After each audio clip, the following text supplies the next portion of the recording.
Welcome back, everybody. Today we're going to be checking out the CRKT Overland. This is a new model for them for 2020, designed by TJ Shwartz. He designed this knife with like utility vehicles and 4x4s in mind. So let's take a look. Normally I don't leave the intro song playing during the spec check, but this is a fun one. Yeah, my hands are a little shaky. It was kind of cold, but here you go, guys. Without further ado, the Overland.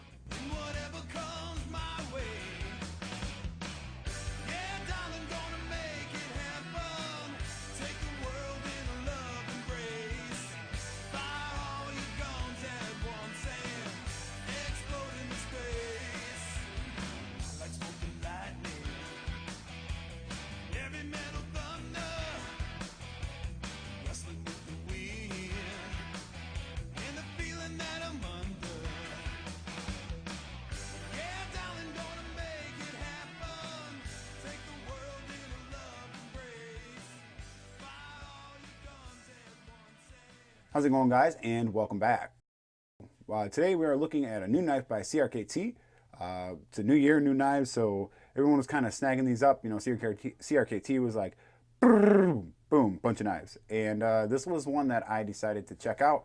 It stuck out to me for a couple of reasons, just the design and the aesthetics of it being one.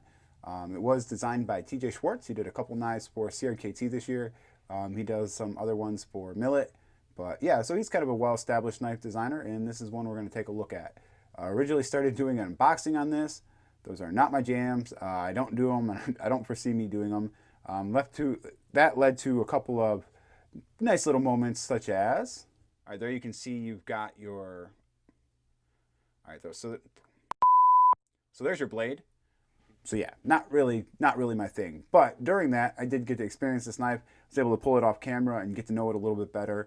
And yeah, so we're going to talk about my initial impressions of this knife. You guys already got your spec check. We're going to drop in a size comparison snapshot just to give you an idea about how big this knife is, and then we're going to go from there. So not a super detailed overview of this knife, not a full review, but just initial impressions with a quick first look. So there it is. There is your CRKT Overland. Very interesting design. Got a couple things that I like. Got these accent colors, which I've noticed CRKT leaned into a little bit this year, and I'm a fan of that. I like pop of color. I did not have those. It would still be an interesting design, but it wouldn't catch the eye, at least my eye, as much as it did. I like orange. I'm a sucker for orange.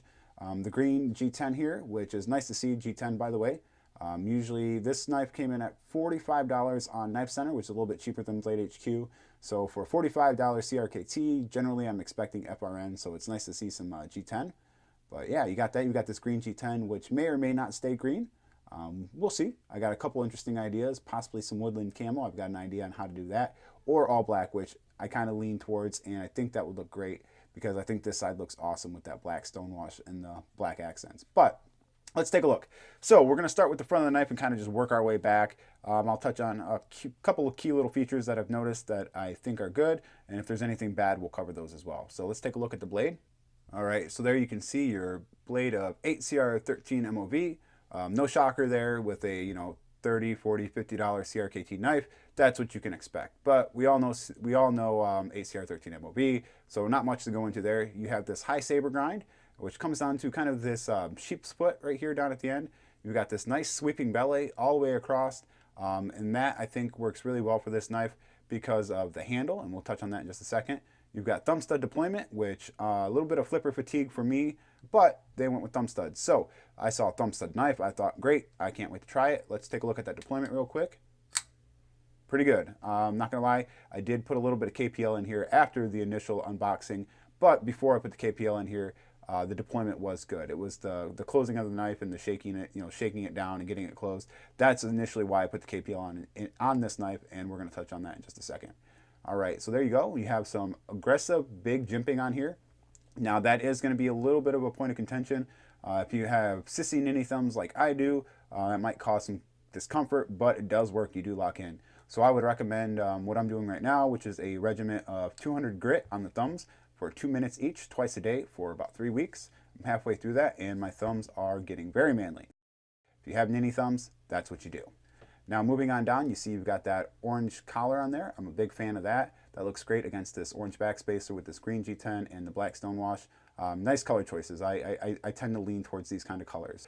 Pretty happy with that. can see he threw in a couple little lines here for some aesthetics. You know, take it or leave it. Doesn't do much for me, but hey, they're there. Going around back, you can see there is a lanyard hole down here. Let's take a look at that. I'm a lanyard guy, so I will be utilizing that very likely in the future. Here you can see it is going to be, it is a steel frame lock.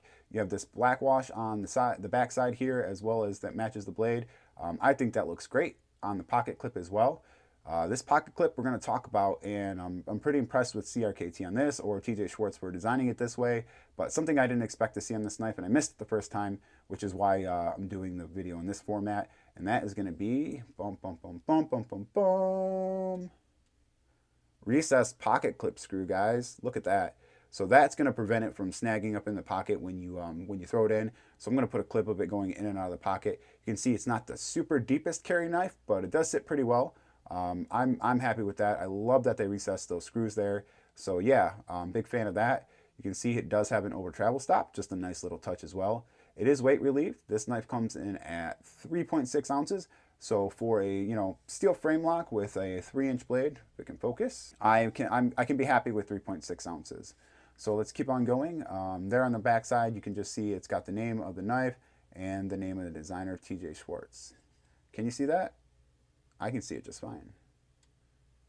There we go. Okay, so there it is. TJ Shwartz design, Overland, CRKT. I don't see any steel markings, but it is 8CR13. Another thing that when I saw the design of the knife, I knew was going to probably be a talking point, and that was going to be the ergonomics. To me, this looked like this would be pretty good ergonomically for one reason. One of the reasons that I noticed was the blade is going to be below my fingers, the cutting edge. So if I'm on a flat surface, that's going to give me a lot of leverage for cutting and kind of these rolling cuts, and it does. That does a very nice job. That sits very nice, and I'm pretty happy with that. And just also ergonomically, this knife fits the hand wonderfully.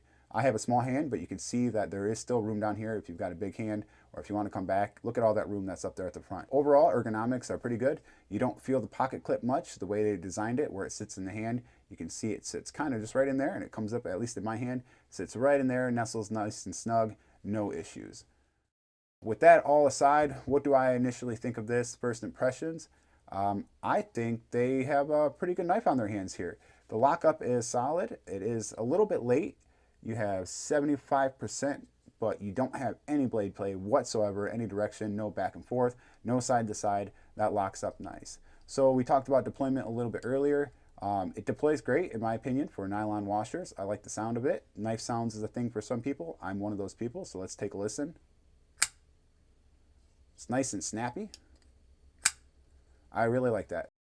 What about bringing the blade back? Well, it felt a little bit dry there in the pivot, so I did put a few drops of KPL in there and on the detent ball, and it got a little better. But I think over time and a little bit of play, I could adjust that and get that to break in nicely. It'll never be drop shutty, I would imagine. Bold prediction, this will never be drop shutty, but I do imagine that that'll break in fairly nice just by my first hour or so with the knife and how much it's already improved. So there you go. That gives you a look at that. And if there are any final touches or any final things that I want to touch on with this for you guys. So amateur hour here. One thing I didn't touch on was the centering. Let's take a look at that. This is going to be dead center. At least my example is, and CRKT is a mass producer of knives. Maybe a hair towards the show side, but in my eyes, that's dead center. It is, like I said, CRKT, mass produced. Everyone's not going to be exactly the same, but mine came dead center. What about the edge? Well, let's touch on that really quickly, and then we'll wrap this up because, like I said, it's been a minute since I've done these videos. I know, guys, I've slowed down a little bit, but we're getting there. So let's take a look. Shazam. Chapow. Kaput. I don't know. What I'm trying to say is that's knife review lingo for, dang, good job, CRKT.